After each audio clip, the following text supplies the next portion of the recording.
Hello everyone, and welcome to Fable Aim, and happy birthday to Iratus, Lord of the Dead. It has been 3 years since the game officially fully released on April 23rd, 2020. It's been 3 years. Can you believe it? So to celebrate, I'm here to make my first tier list for Iratus' wonderful creations. Now remember, Iratus is not about the individual creations themselves, but rather the horrific and wondrous synergies you can create with them. So even if your favorite creation winds up on the C tier, don't worry about it. Don't worry about it. They are currently labeled by the book, even though for whatever reason the images didn't start that way. So we're going to, of course, start off with every necromancer's first creation, the humble skeleton. But in our case, Skeletor, the master of mediocrity, the fella of titans, is a solid A-. The skeleton is a great and versatile creation. With physical damage, dread damage, relatively tanky, and he would be a higher rated A if they didn't change his protection ability. Before the full release, they went through for a whole bunch of balance changes, and the skeleton's taunt, it was just a generic taunt like the Jester's Visage, was changed to be a deflection, a targeted deflection, to bring it in line with the other classes. And I'll never forgive them for that. I've forgiven them, just the skeleton will never be the same. Truly. Skeleton also has access to one of the few stuns in the game. He is one of the original fishing one-shot cheese builds, double skeleton, double lost soul. The good old days. He's just a good boy. He's just a good boy. He can also tango in Eternal Harvest 5 if you're feeling spicy. But speaking of someone else who can tangle in Eternal Harvest 5, the zombie is a stronger A. Now this might surprise you because I don't use the zombie very often. But the zombie can defeat things that most characters can't. And if it weren't for the zombie, I would not have cleared Eternal Harvest 5. Our zombie soloed Eternal Harvest 5 Monster Hunter. It was amazing and a wonder to behold. The zombie can also deal all damage types, physical, magical, and dread, although it's been a long time since I've seen a cursed zombie.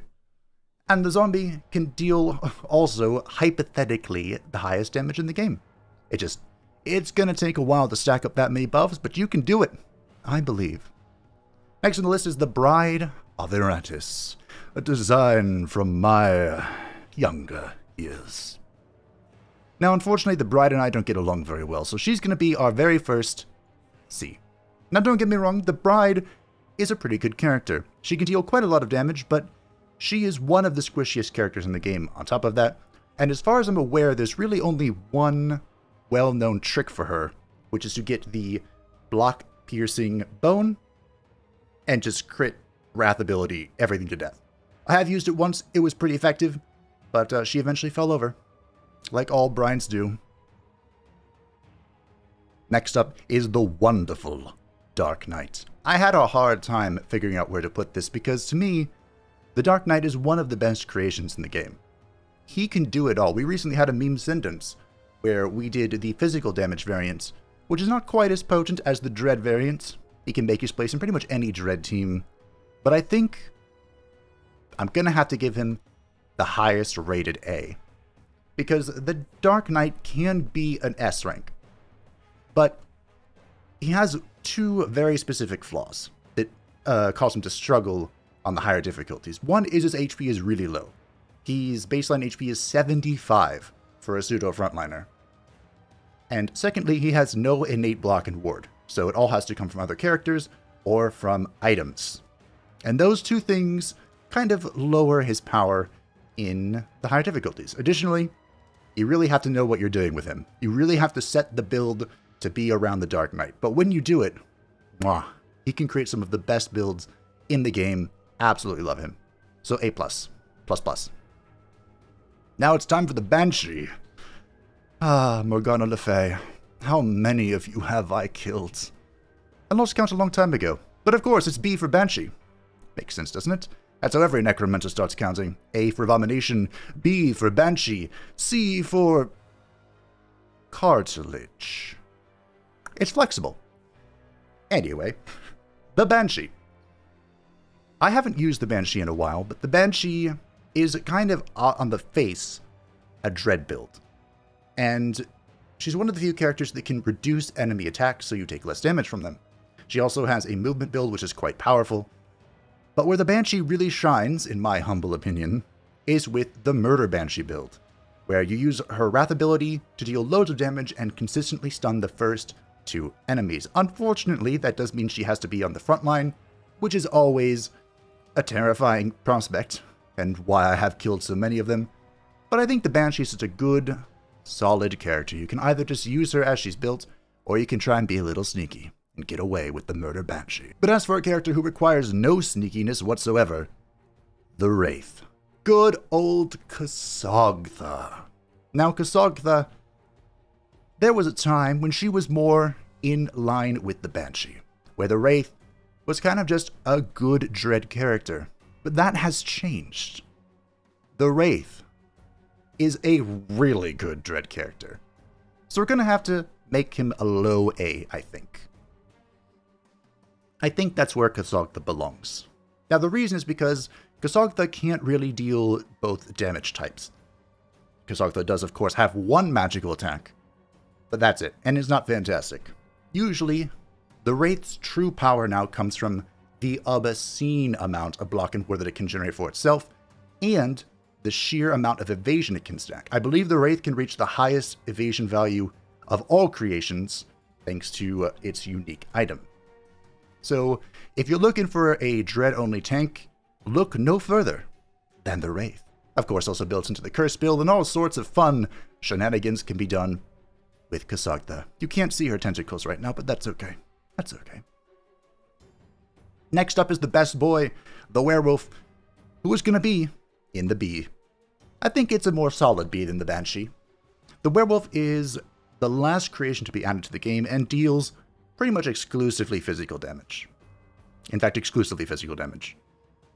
It has a fun gimmick of getting 2 turns, even though there is an unfortunate bug with it and its little trappy thingy. But it can deal monstrous damage, and its damage is so high that it can be your primary damage dealer up to Eternal Harvest 4. But let's be fair, Eternal Harvest 5 damage requirements are a little too high. They're obscene. But anyway, the best boy, double turn, big smack, can kind of frontline, sort of. So he gets a solid B. He is strong, he is good at what he does, and he deserves that B. But speaking of a character that's good at what he does, the Mummy. Good old Amenhotep. My boy. You're a stronger B. I think that Amenhotep is probably B+. You could argue A-. The Mummy primarily is used in dread builds. He is a major facilitator for the curse build with his laser beam of doom, but he can also assist dread builds that have to deal with physical damage for statues and whatnot. Anything immune to dread damage. And the Murder Mummy hits really, really hard with its wraps. So that's all nice and dandy. Also can tank a little bit if you are doing some dread shenanigans with him in the front line. His unique item allows him to heal for every curse on the field, and that can get a little out of hand. Now next up is the Lich. And the Lich is an old creation.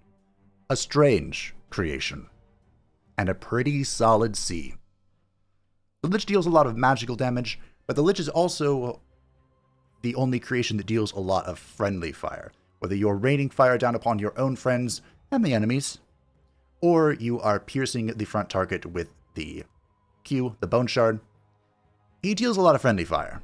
Now, the Lich does have a lot of ancillary uses, an insane damage buff, and the Cloud, which can remove armor and resistance even from debuff immune units, such as the Warden and the Justice.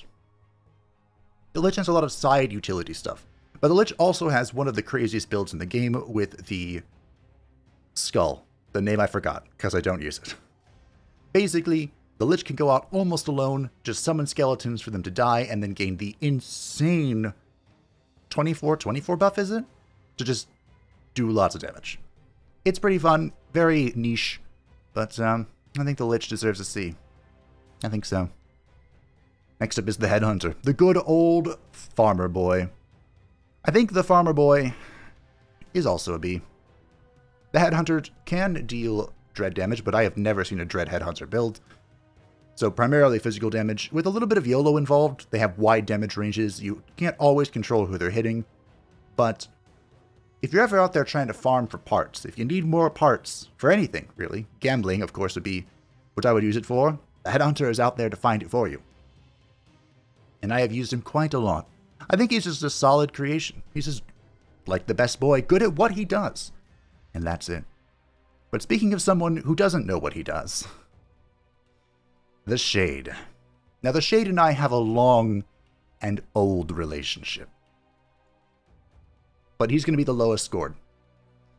The reason is because the Shade is definitely an ancillary piece. The Shade itself can't really deal a whole lot of damage besides its percentage-based Wrath ability and the Void Claws, Gloom Claws, which originally were absolutely ridiculous. The Shade was the pioneer of the Finger of Death ability insta-kill something. But Gloom Claws was reworked, so was Finger of Death, because that was a little too strong, and now it scales off your attack power and can't deal quite as much damage. And I've never really figured out how to make good use of the Shade. He's just kind of there to be annoying and fill in gaps that you're missing. So, the Shade's going to be a C-. Maybe he'll need a meme sentence one day. Maybe. We'll see. But on the note of someone who's had a meme sentence, the Vampire. Now, good old girly card and I have also had a long relationship. And me, not too long ago, would have given her a C. But she was the subject of our last meme sentence, and I think now she's going to get a B. I think she's up there with the Werewolf. She can deal quite a lot of damage, especially if you go crit build, and her ability to just deal percentage-based damage and remove block and ward with her curse are quite good. Her weakness still remains that she has really low HP, and of course she tries to consume her own HP. But I think that's a decent trade-off. She has earned my respect.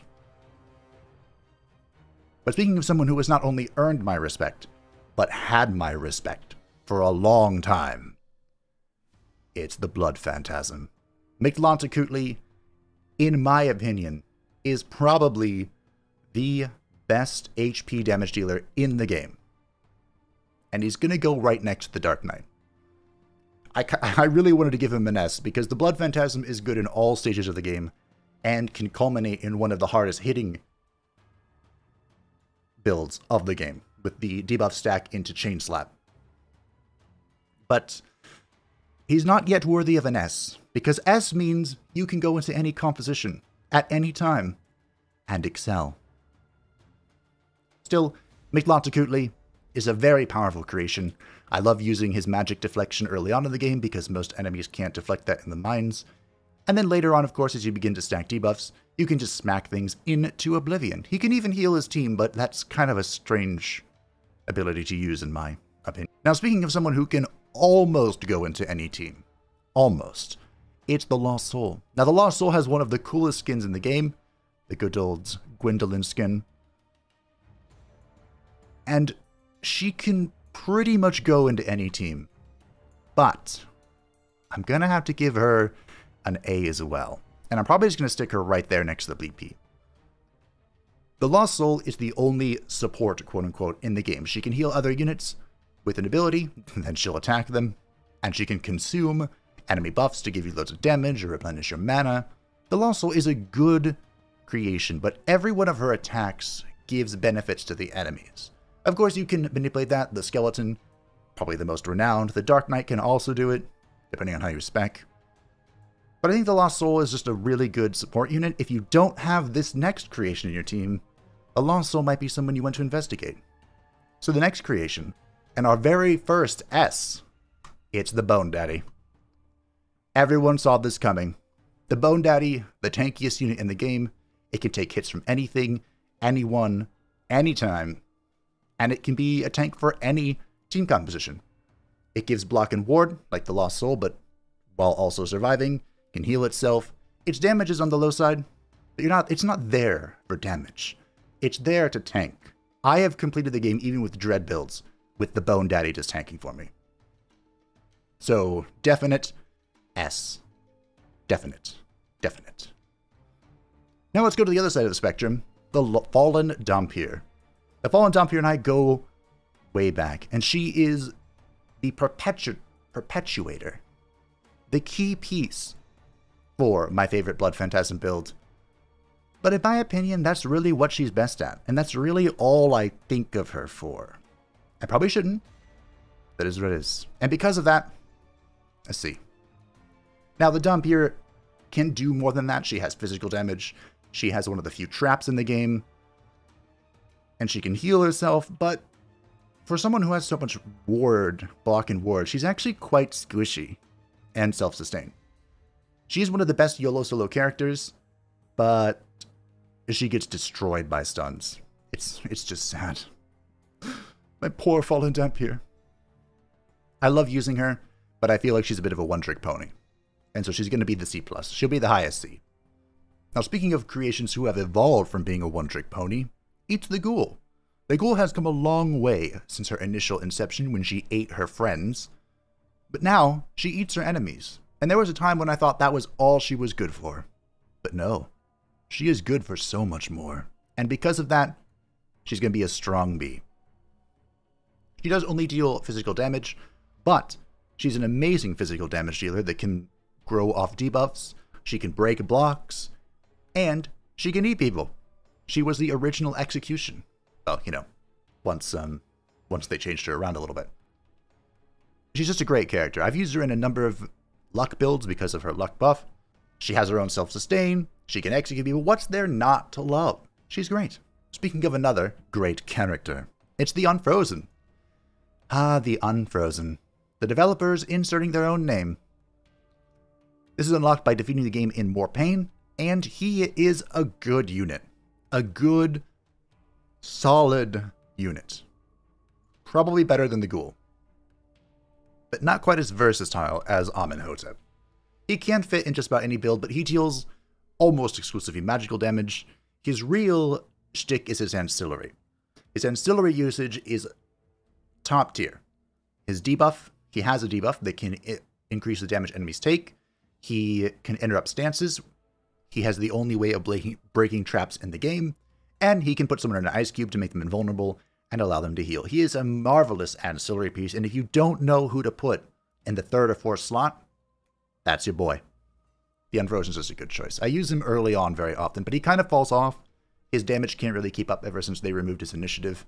Feels bad. Still holding on to some grudges, as you can see. But speaking of grudges, I hope that a Ragnarok and mine are behind us. When I first unlocked the Black Widow, also unlocked by completing more pain, I didn't know how to use her. And I killed many Black Widows. But now we've come to an understanding. And she is an S rank.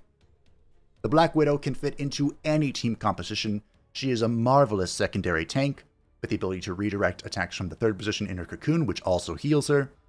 She can strip, block, and ward with her little Spidey pole, which is one of the best uses for her early on, to be honest. She has a dot that deals both percentage HP and percentage dread damage, sanity damage, that stacks up to 5 times. She is just a great character and can fill in any spot in the second position. I would not recommend putting her up first. You could try. Let me know how that goes. But speaking of someone who wants to stay away from the first position, it's the Infested. Good old Nergalith. Now Nergalith, my boy, you're also a B. But I think you're a lower B than the Ghoul. We're going to put you middle of the pack of the B.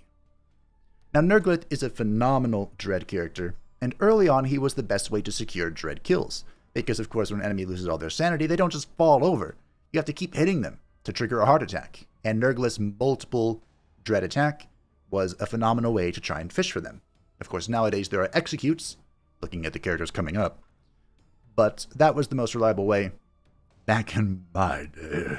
And of course he also builds into one of the best Dread luck builds in the game, and can tango with curse builds and do all sorts of fun shenanigans. He's just a very strong, dependable Dread damage dealer. He is incredibly squishy, much like the Bride of Iratus. But he also explodes when he dies, so that's all fun. And much like the Mummy, he does have a physical attack to deal with statues that is pretty good. It ignores armor, which is what makes it good. And speaking of Dread characters, it's the one who changed the game.